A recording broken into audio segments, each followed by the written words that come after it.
welcome to In This Corner, the podcast, the Buck 59, where you get boxing's biggest names, boxing's biggest stories, boxing's biggest fights, greatest memories and moments. We are always great and lucky to have Lee Groves with us, boxing author, writer, CompuBox counter, and historian. Got a lot to cover, and our very special guest, Eric David Scott Esch. You all know who that is, right? Eric David Scott Esch. Well, you don't know, maybe perhaps you don't know that name, but you all know Butterbean, king of the four rounders. He'll be with us shortly to talk about what an interesting life and career, and perhaps on the greatest part of his life's journey as we speak. We'll get into all of that, but welcome, Lee. How you doing? Doing well. How about yourself?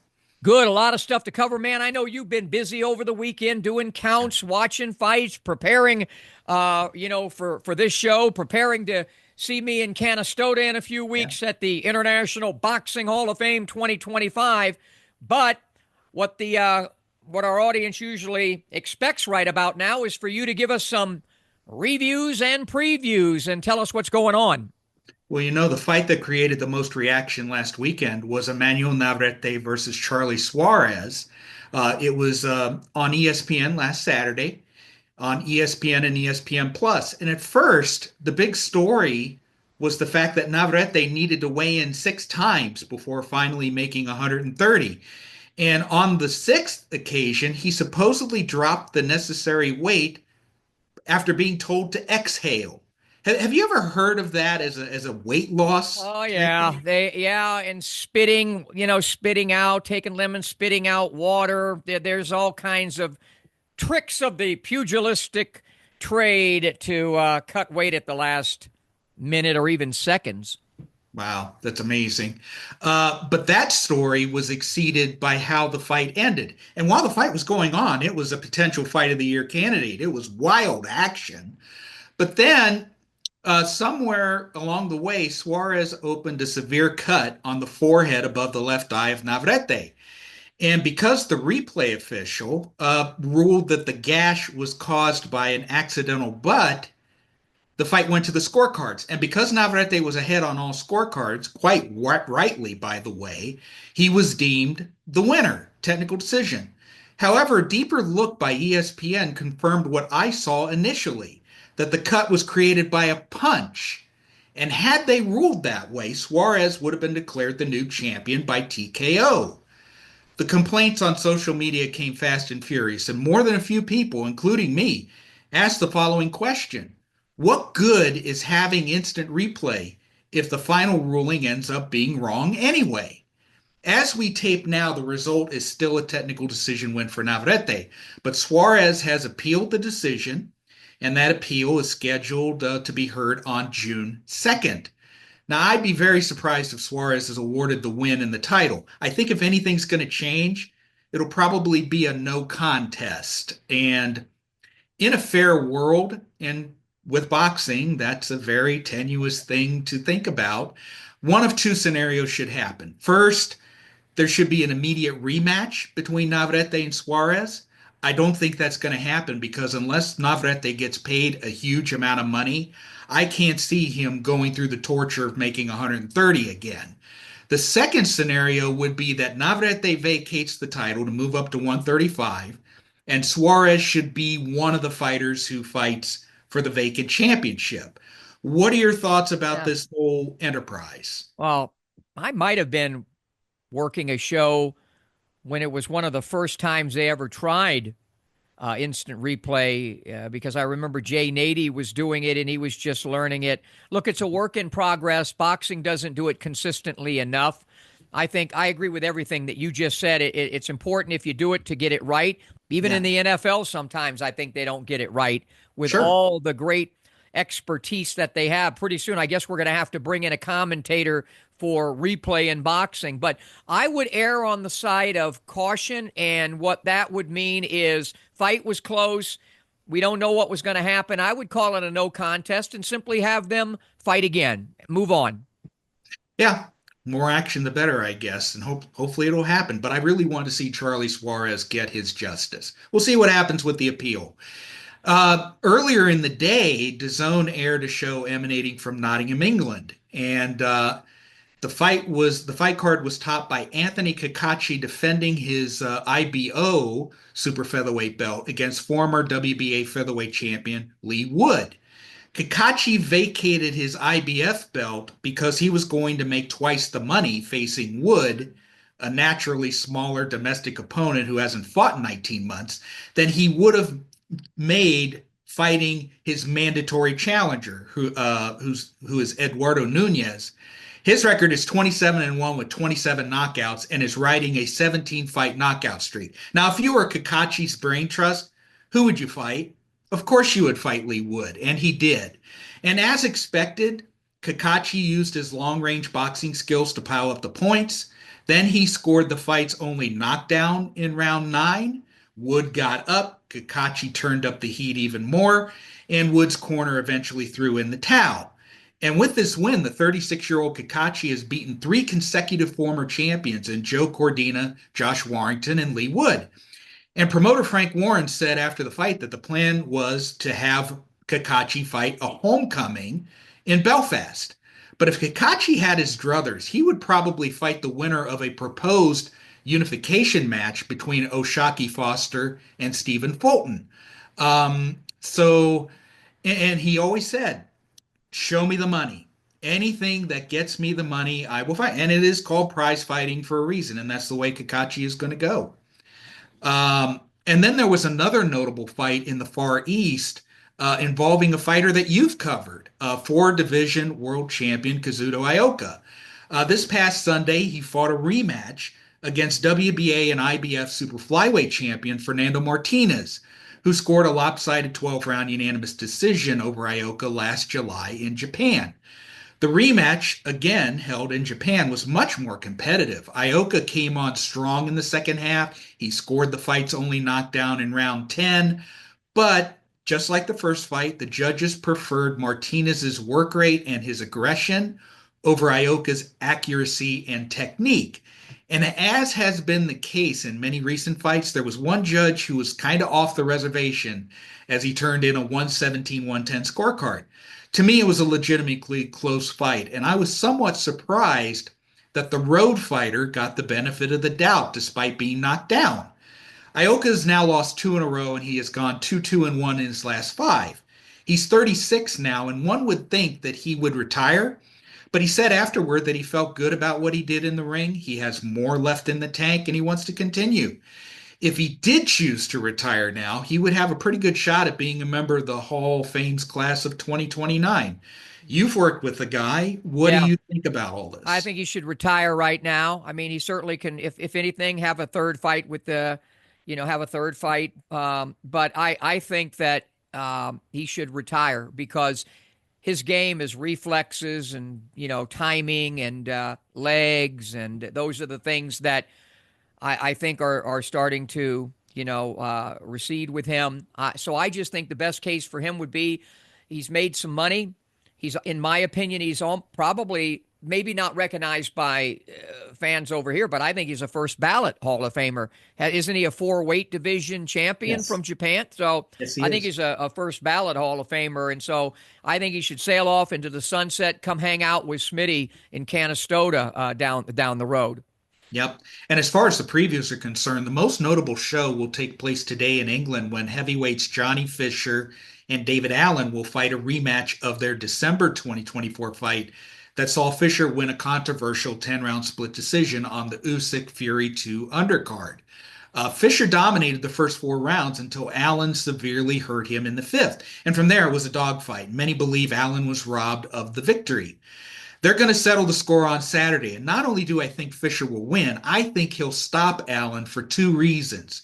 First, when both were clear-headed, Fisher dominated the action. And second, 4 of Allen's 7 career defeats have been by knockout, and Fisher has scored 11 knockouts in his 13 victories. And then finally on UFC Fight Pass, one of your old networks, they will stream a card in which a fighter that you've covered, Sergey Boachuk, will fight the 6'4" southpaw Michael Fox in the main event. Boachuk should win, and considering he's fighting Fox, Boachuk might be eyeing a future fight with Sebastian Fundora. And that makes sense because they were scheduled to fight each other on the undercard of Tim Tszyu and Keith Thurman until Thurman had to withdraw due to injury. Fundora was offered the fight with Tszyu. He then made history. He won the title, and now he's a two-belt world champion. So there you go. What do you think? Well, Boachek has a bright future. I think we're certainly going to see him in more title bouts in the future. And so, whatever they decide to do, he's a very good fighter. I called one of his fights when Doug Fisher and I worked. One of his fights. I believe he's a Tom Loeffler fighter. So, future is bright for him, I believe, and the future is bright for us because we're going to take a break. Come back with Butterbean right after this.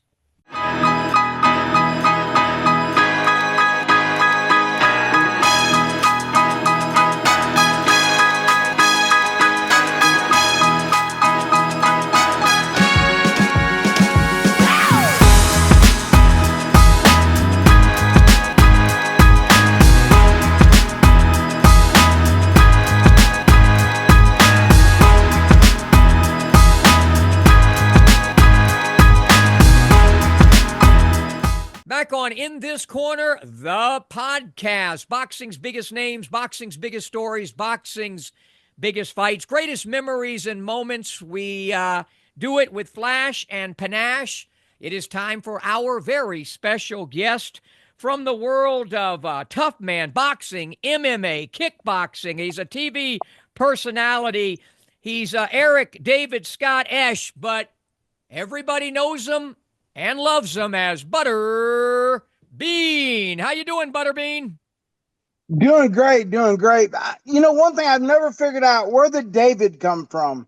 I don't know. David's not in my. I know it's online, but David's nothing to do with me. Well, I'm Eric just Scott Butterbean. Esch. Just Eric Scott Esch. Yep, that's me.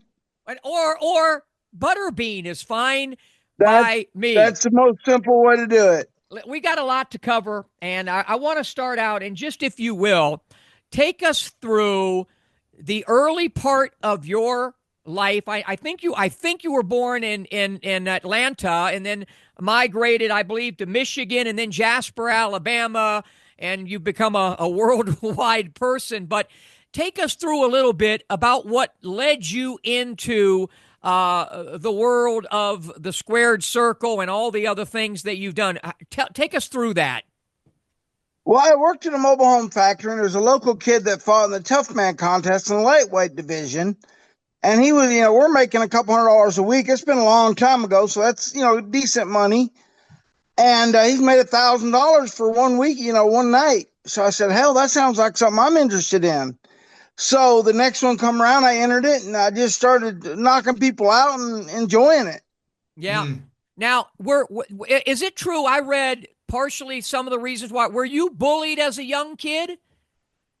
Oh yeah, I mean, all fat kids in school are going to be bullied one way or another.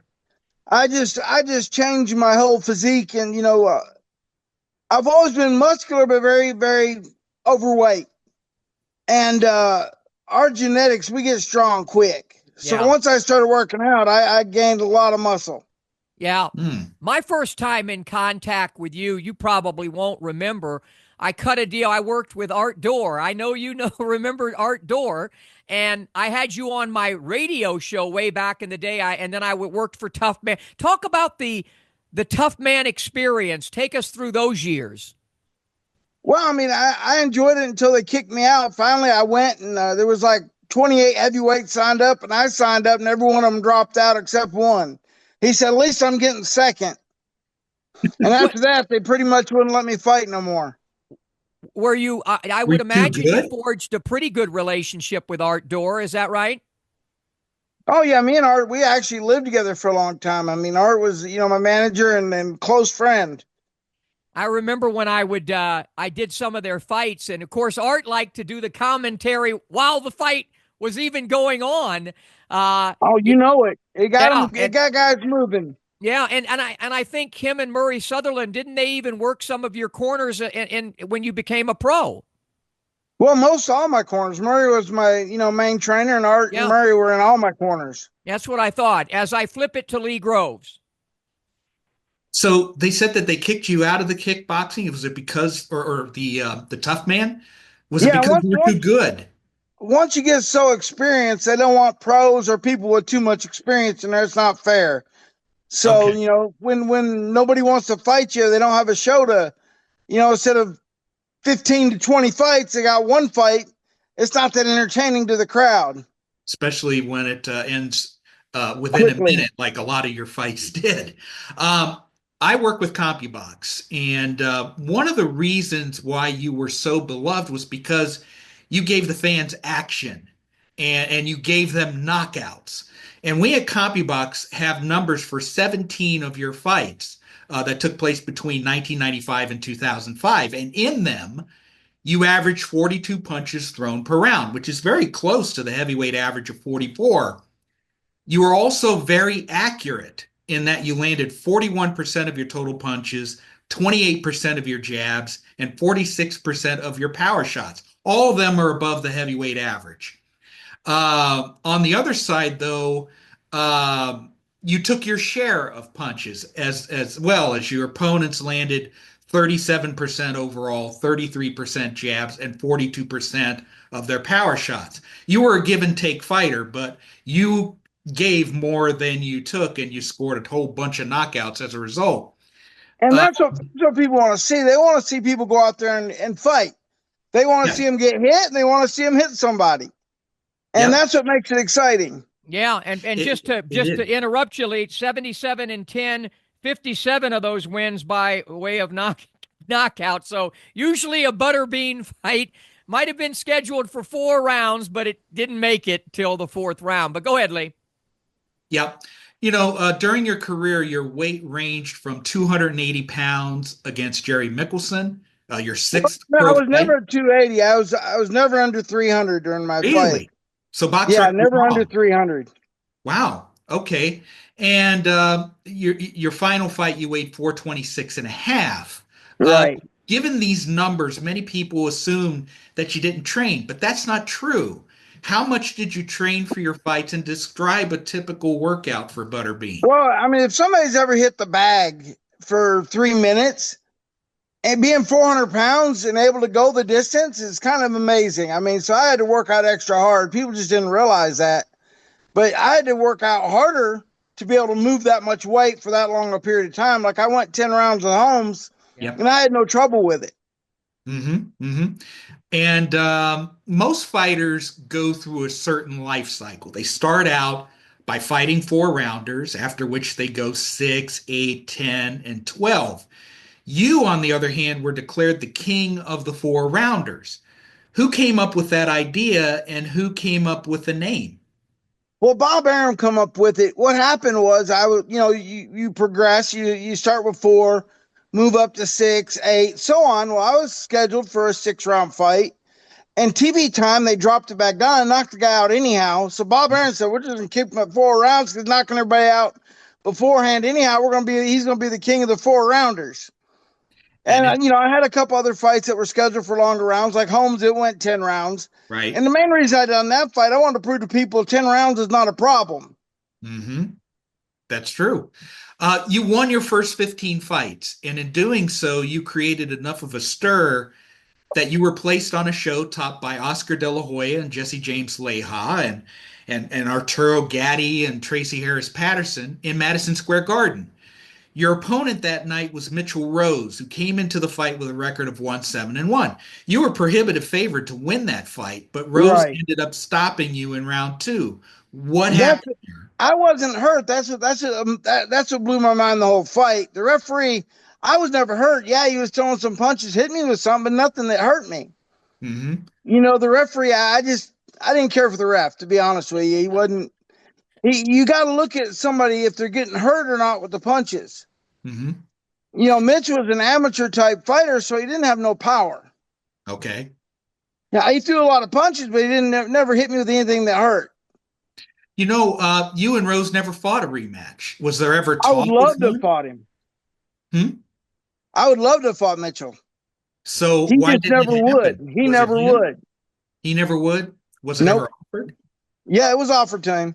Oh, okay. Well, you can lead a horse to water, but you can't make him drink or make him fight, I guess. Exactly.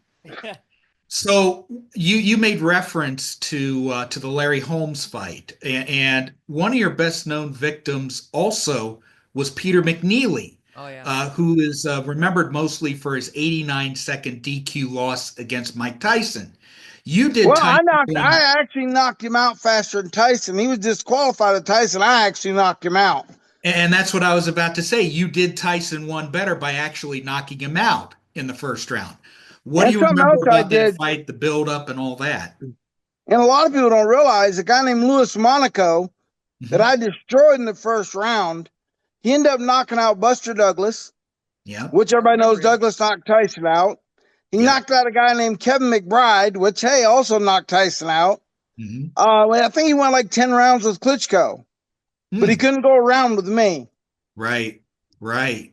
By the way, to interrupt before I let you go, what was there ever legitimate talk of you fighting Mike? There was brief, but after I knocked out Monaco, that all quit because they knew I had power. Mike never has had a chin. I've known Mike for years. I'm friends with Mike. Don't get me wrong, but Mike cannot take a punch. Yeah. This last fiasco with Goofy Nut that he just did was ridiculous. Mike could have destroyed him, but yeah, Mike can't take a punch. He just don't have a chin from like a major heavyweight, like somebody hits like me. I'm not the best boxer. I've never claimed to be a boxer, but I hit hard as any of them. You think that's why he never fought George Foreman, for example? There was talk Oh, about without a Tyson doubt, he didn't fighting want none Foreman. of George's power. Yeah. What'd you think of George Foreman? He passed away a few months or not too long Yeah, ago. What do you remember George is a about very George? close friend of mine. Hmm. Very good guy. He's totally real. Totally We real. had the same publicist, Bill Kaplan, which was a very close friend of George's also. Very much so. Yeah. Uh, and what do you remember about the Larry Holmes fight? Holmes was terrified of me. I mean, like, he did not want to get hit. He stayed away.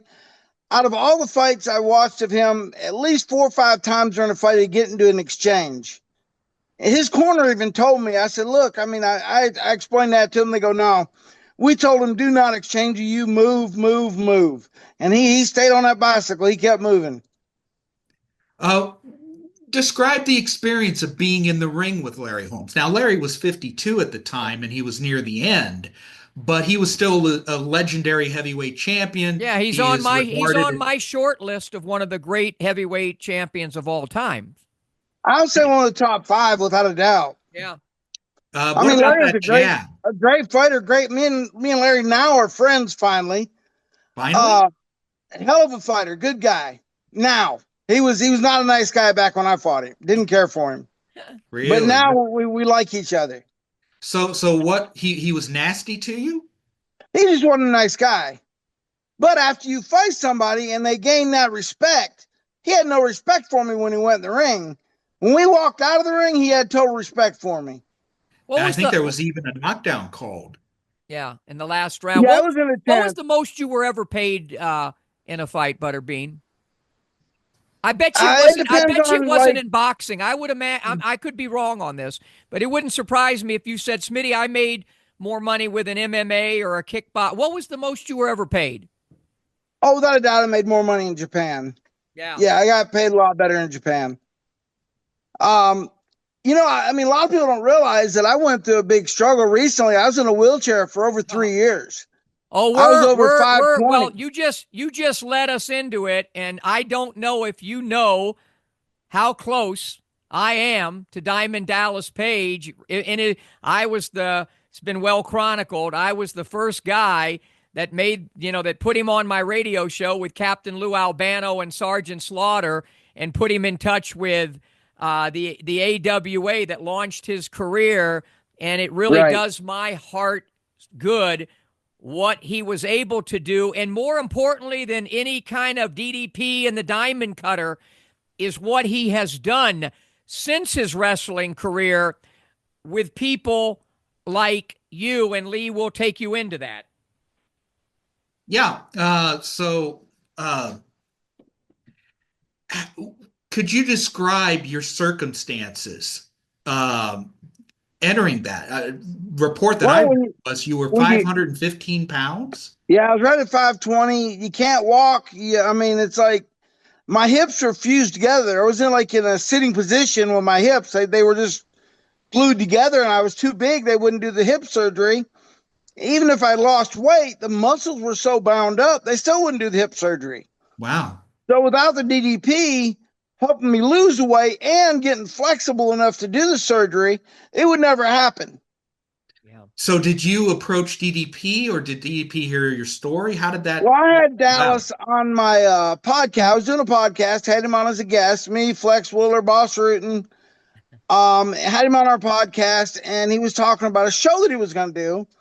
And Flex told him, you got to get Bean in. At this point, they approached me 5-6 years prior about doing yoga. I said, I'm not doing yoga. I mean, I'm not doing the yoga thing.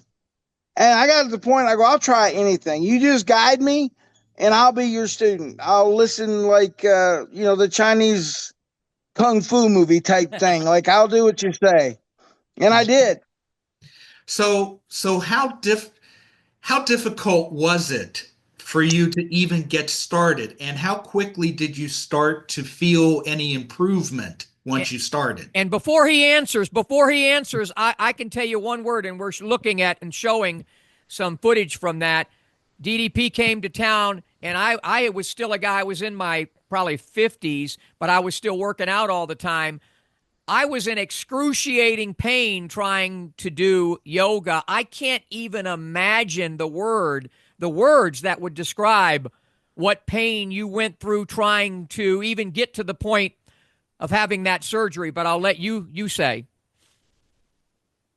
Yeah, the movement was not hard, but the pain, you got to block it out. I mean, the pain was just horrific. I was in pain like every day. But you just got to push through it. If you want to get better, you gotta believe in yourself. And that's one thing that I had lost. I lost the belief in myself, and now I have it back. I mean, now it's back. I believe I can accomplish anything I put my mind to, and anybody can. If they believe and want to do something, they can get it done. They can do it. Well, describe the process of, you were in a very dark place when you started this.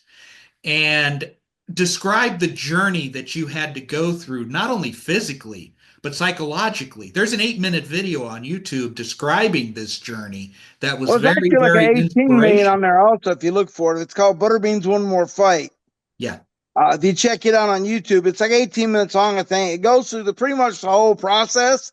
Mm-hmm. And you can see the pain Dallas had grown men calling him saying, dude, that video made me cry. Yeah. It's something it's a feel-good type video, kind of like when he helped some other people out. The Arthur story, for one. Dallas has helped a lot of folks out. Right now, he's helping Lex Luger get up and be able to be a little bit more mobile and be able to do more stuff. Lex is such a good guy and a good friend of mine also. I'm just so happy for him. Well, he was recently inducted into the WWE Hall of Fame, and he made a point of actually pushing himself up out of his wheelchair and standing at the podium to deliver. Which he hasn't done in years. Yeah, it was really quite something. It was a real testimonial to DDP yoga's worth and effectiveness, as are you. How much weight did you end up losing in the whole Right now, I went from a 58 pants to a 38. Oh, my word. I'm right at 285 right now, and I'm actually going to have one more fight. I just had a wrestling match not long ago. I want to prove to myself and to the world that if you believe in yourself, you can accomplish anything. So I would love to fight Jake Paul and show him what an older fighter can actually do. Unlike Mike, old guys just ain't going to take the money and run. I want to fight. I don't want an exhibition. I want a true fight. Like, get down. And I talked to Jake at the Tyson fight, and he's like, dude, you're a legend. I can't fight you. Basically, that's him saying, I don't want to get hit by you. Well, speaking of, your ability to knock people out, your fame was such that your world expanded to the WWE. I think you Yeah. were in WrestleMania 15. You fought a Yeah. guy named Bart Gunn. He won something called the Brawl for All tournament to win the right to fight you at WrestleMania. What was the process like of going through the world of WrestleMania and of the fight itself, which only lasted 34 seconds because you just blasted him to Kingdom Come? Well, one thing Bart did, Bart went out and got a boxing trainer trying to train to box. Hmm. When you're fighting 3 1-minute rounds, I went back to my tough man days. I dropped down to training 1 minute rounds, very fast pace. People don't realize that you can throw as many punches in 1 minute as you can in 3 minutes. And that's what I did. And I just took him out quick. That right, the final right hand that ended the fight, it was as flush a shot as I have seen. It was as destructive of a punch that I have seen. What did it feel like to you? I seriously thought I hurt him bad. Like Vinny was the ref. Vinny should have stopped it prior to that, prior to the last knockdown. I knocked him down last time, he wasn't there when he stood up. His eyes were in the back of his head. I probably shouldn't hit him as hard as I did, but in the moment, you really don't think about it. Yeah, he And you're messed up. When I did your fight with Rodney Phillips. I think I did a few of your fights, and I worked that one with Sean O'Grady, I believe. And you didn't even give me time to do some of my great lines about you. That I had all these wonderful lines written down, and the next thing I know, it's over. Well, when you realize as a fighter, your best defense was your offense. when you realize as a fighter, you get paid the same if you knock them out in 1 minute or 4 minutes. So I just went out to get it done quick. You were at this WrestleMania, as was Lee Groves. You were at WrestleMania here, weren't you? A few weeks Yeah, back. I was there this year. So what was that like?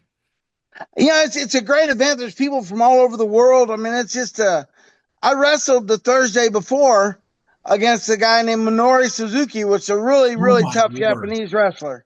Oh my word. And he's one of the most vicious and tough wrestlers on earth. How did And that go? How did that? I didn't see that. It went really well, but the bad thing about it, I had hurt my leg prior to that, and it was like swelled twice as much. I mean, it was bruised really bad. We thought it was broken, but I had already committed to doing it, and I was going to do the match no matter what. Yeah. You're going to be at the, of course, with me and Lee at the International Boxing Hall of Fame. You were there last year. Talk about your experience last year with all the fans. Man, they were following you around all over there in Canastota. What was it like last year, and what are you looking forward to in just a few weeks? Well, it's a great experience to get to spend time with the fans that's watched you for years and never got to meet you or watch you live. It's a great experience and a lot of fun. What are your goals the rest of the way? I know you want to have one more fight. My major concern is I just want you to be healthy and happy. What are your goals? Well, that's just it. If I didn't feel I was healthy enough to do it, I'm in actually better shape now than I ever was when I fought. Like cardio wise, size wise.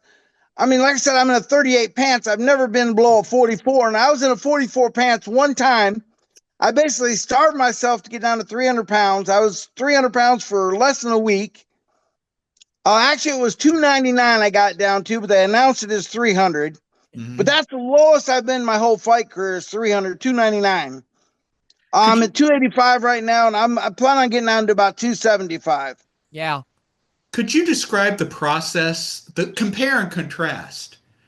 You in your 20s and 30s, you're 320, 340, 350 or whatever, and now you're entering you're 58, 59? How old are you? 58.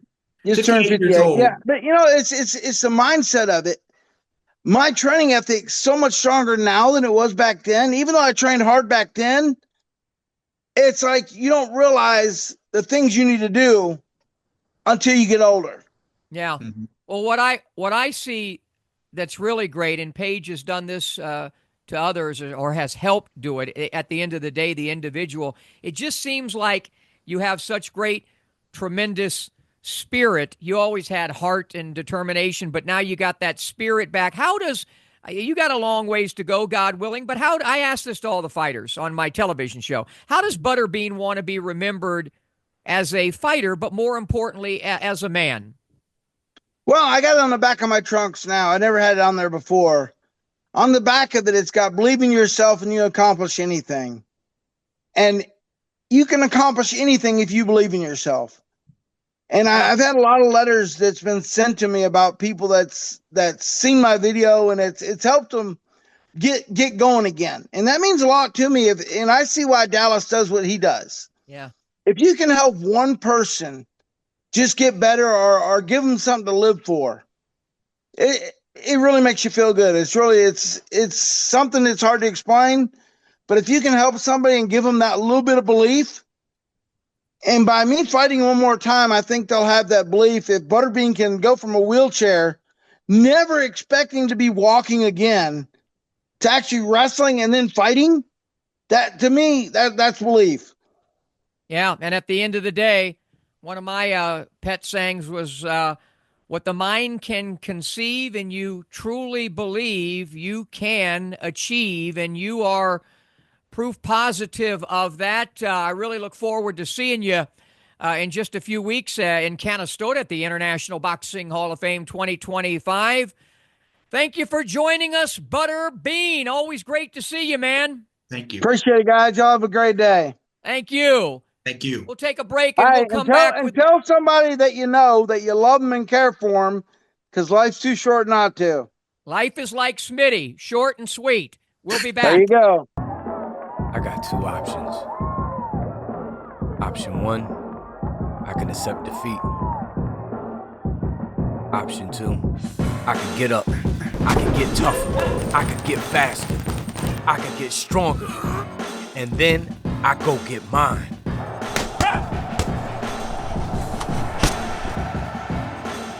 I made my choice. Have you made yours?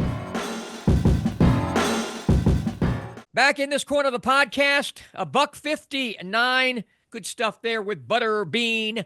And now good stuff with Dr. Nam Fun. Yes, he specializes in full mouth cosmetic veneers, crowns, dental implants is really where he is.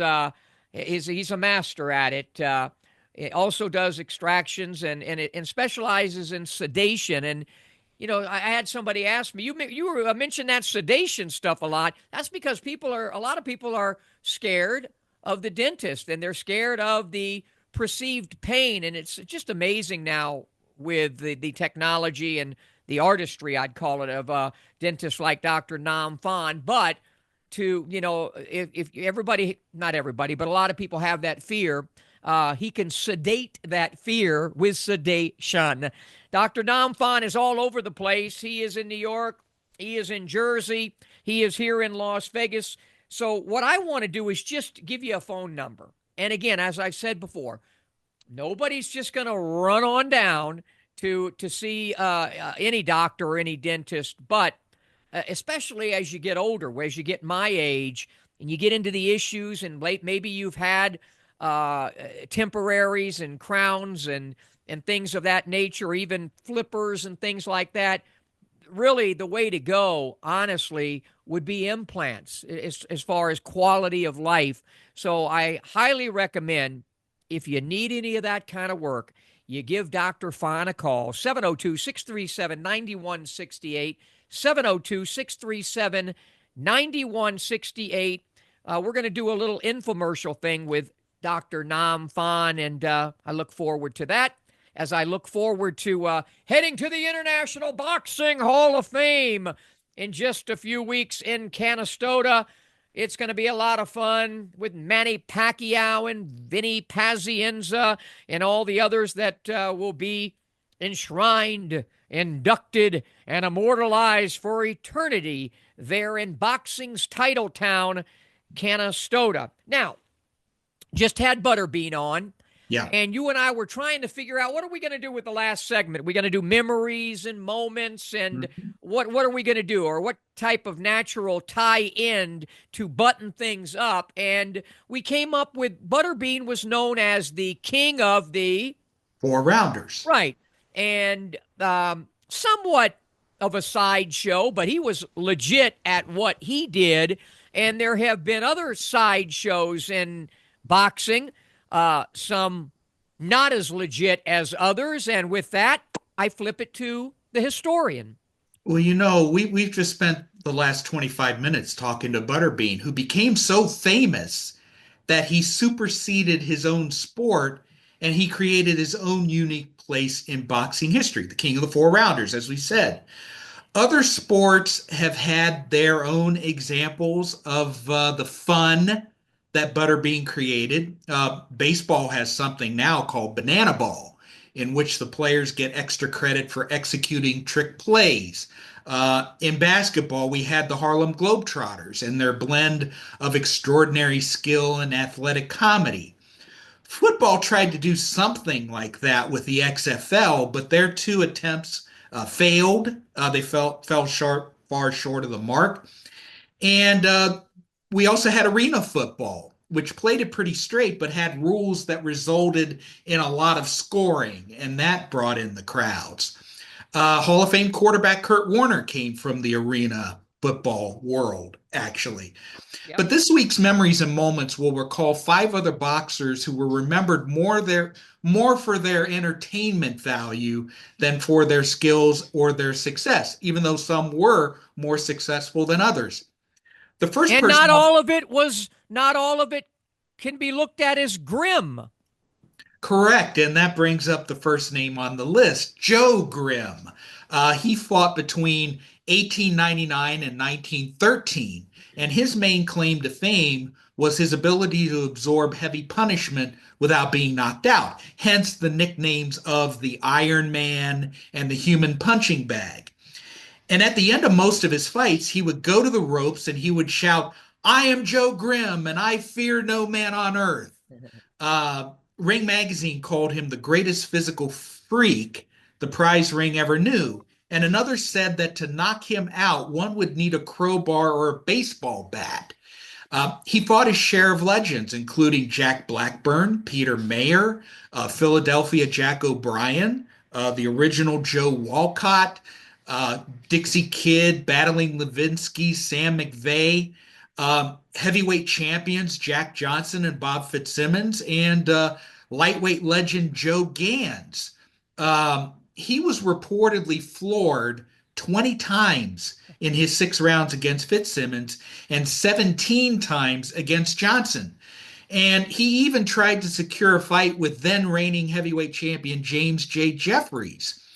Thing was, he kept getting knocked down, but he also kept getting back up. And then he would dance around the ring and do these show-off moves to show that he wasn't hurt at all. And the heavyweight champions and all these legends just look at him and they go, "What in the heck is this guy made of?"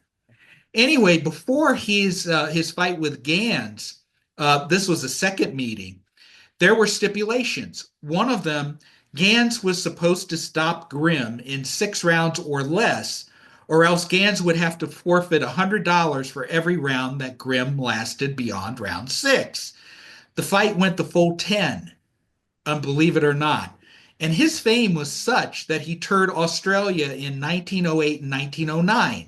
He went 0-8-3, and the only fight that didn't go the distance was one in which the police stopped the fight by rushing the ring. According to BoxRec, his record was 40 wins, 113 losses, and 6 draws, including only 6 losses by knockout, though some sources say that he fought between 300 and 500 fights. A fighter like Joe Grimm would not be allowed to compete in this era for obvious reasons, but back in his day, he was a bona fide attraction. Others on this list include... By the way, I disagree with you that he wouldn't be able to fight in these kind of days. Don't forget what some of the names and another, you're going to mention it again. But anyway, go ahead. Well, okay. Well, others on this list include a couple of former NFL stars. One was Ed Too Tall Jones, and the other is Mark Gastineau.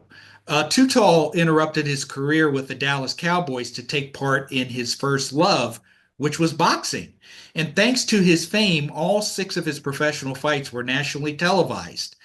He went 6-0 with 5 knockouts against pretty soft opposition before returning to the Cowboys and finishing out his 15-year career. Jones said afterward that fighting was the best decision that he ever made because the training regimen in boxing made him a better football player. And as for Gastineau, he was a former NFL Defensive Player of the Year, and he was best known for inventing the sack dance. He turned to pro boxing 3 years after retiring from the NFL. He fought from 91 to 96, and although his record was 15-3 with 15 knockouts, several of his opponents were told to take a dive in order to make Gastineau look better.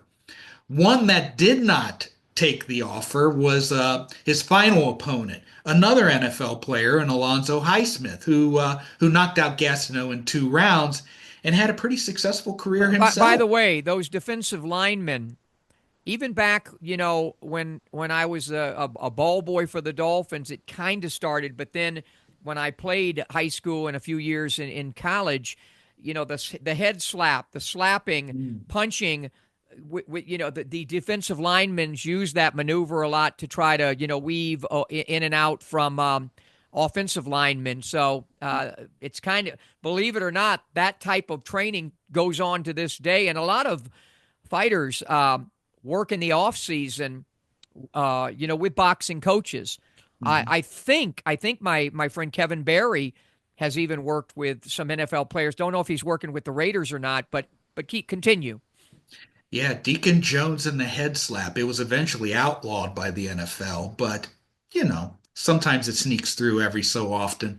The next fighter on the list is Mia St. John, who often fought on the same shows that Butterbean did when they both were with Top Rank. Although she scored 19 knockouts in her 49-14-2 record, she was nicknamed the Knockout for a different reason: her beauty. Beauty that resulted in Playboy publishing an 11-page pictorial. After splitting with Top Rank in 2001, she had a pretty nice run, and for her, the highlight was avenging a previous loss to Christy Martin and winning the vacant WBC 154-pound title. After losing that belt in her next fight, she fought Cecilia Brækhus, who a few weeks ago I declared the greatest female pound-for-pound fighter of all time. Mia St. John fought her for 3 welterweight title belts and was stopped in round 3. She retired in 2016 at age 48 after winning back-to-back fights. So at least she got out the game on a winning note. Yeah, I did a few of her fights. I did the first fight with Christy Martin of all places. I think it was the Pontiac Silverdome. Mm-hmm. She only beat Christy at the end there because, Christy was far past her prime. I guess, Mia made the most of her beauty and could fight a little bit. Sure, she held her own for sure. And then the final person on the list is Jake Paul. And love him or hate him, and we know where you stand on that. He has forged a financially successful boxing career by fighting a mix of aging MMA stars, former NBA players, fellow YouTubers, and every once in a while, actual professional boxers, whether it be club fighters or a 58-year-old Mike Tyson. His only loss to date was against Tommy Fury. And on June 28th, he is scheduled to face 39-year-old former middleweight titleist Julio Cesar Chavez Jr. So, what do you think of that? What is your early prognostication on that? Chavez runs hot and cold. Sometimes, if he is there, he does have very good genes, and he did forge a successful career. He's fought over 60 professional fights, I believe. And he's won the vast majority of them. But when he's not there, when he's not motivated, when he's not focused, he's definitely beatable. I mean, Anderson Silva beat him in Mexico in front of Julio Cesar Chavez Sr. and Saul Canelo Alvarez. And Chavez Sr. seemed to treat Canelo more like his own son than his own son. Yeah. So you kind of wonder, if it's a focused Chavez Jr., he has the skills to beat Jake Paul. But Right. Jake Paul picks his fights for a reason, and he's Yeah. done a very good job of matchmaking for himself. Good stuff with that. But it made me think, and I mentioned this to you, and I'm looking at him right now. I don't think it'll show up too much here. That's Al Migliorato. He Okay. was a southpaw from where is it? Wampum, Pennsylvania. Wampum, who lived on Miami Beach. He fought from 72 to 82. Compiled a record of 39-4-2, Hmm. 34 KOs. Was stopped 3 times in those 4 losses.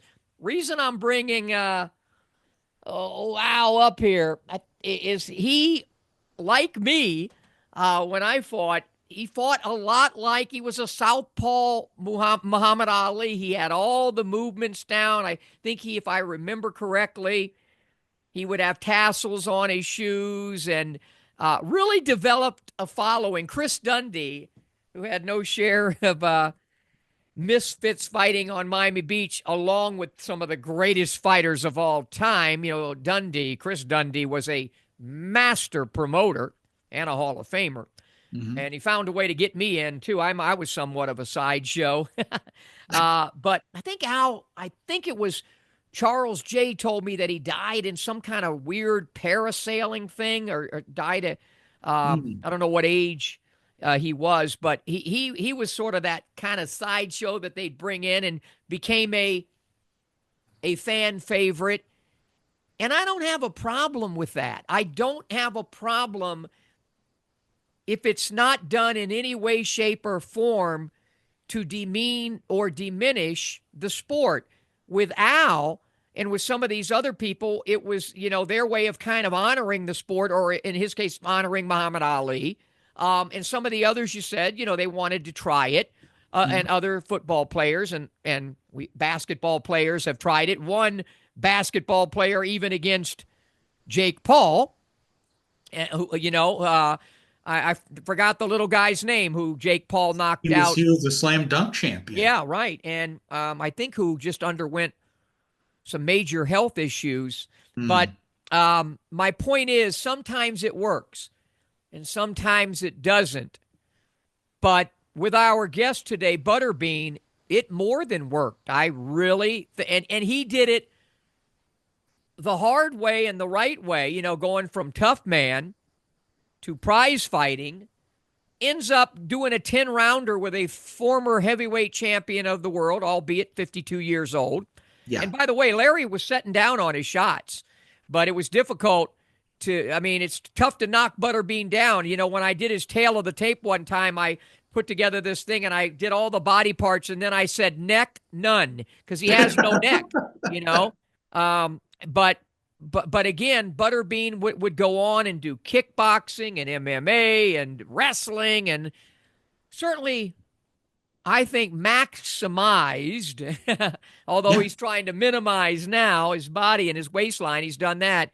I think he's carved out one heck of an interesting life and career. And for Butterbean, what we all mostly hope is that that he ends up happy and healthy, and we'll get a chance to see him again in just a few weeks. By the way, final thought: just a few weeks ahead of the International Boxing Hall of Fame. What are your thoughts right now? I'm looking forward to it as always. And it's going to probably be a very big year as far as attendance is concerned, with Manny Pacquiao going in and with Vinny Paz coming in. He's going to bring in a lot of folks. And Randy Gordon, our friend Randy Yeah, Gordon, is going to be inducted, the and he's commish. got a big circle of friends and family that wants to have him take the final step into immortality. Kenny Bayless is Yes, and he's been another texting alum. me a lot. He's excited about because Kenny's been going there for years and years and years doing seminars that I host. I told him to, we'll probably do one, but I said, man, you need to step away from it. Maybe I'll do a solo interview with you for the fans, but you need to enjoy Yeah, everything, all the pomp and circumstance that goes along with being an inductee. But I think it's going to be a great year. I think it's going to be a great year as well. I'm looking forward to it. And looking forward to seeing you again. Charlie Burley would like to come along with me and Yes, take he one would. more little bite out of Lee Groves, even though he did not bite Lee Groves. He didn't bite me. He scratched me a little just bit. But scratched that's him a all little right. bit. That is his way of showing love and affection. He really And, wants and affects me there. And again, we want to thank Butterbean for joining us. He's Lee Groves, and I'm Smitty. So long, everybody.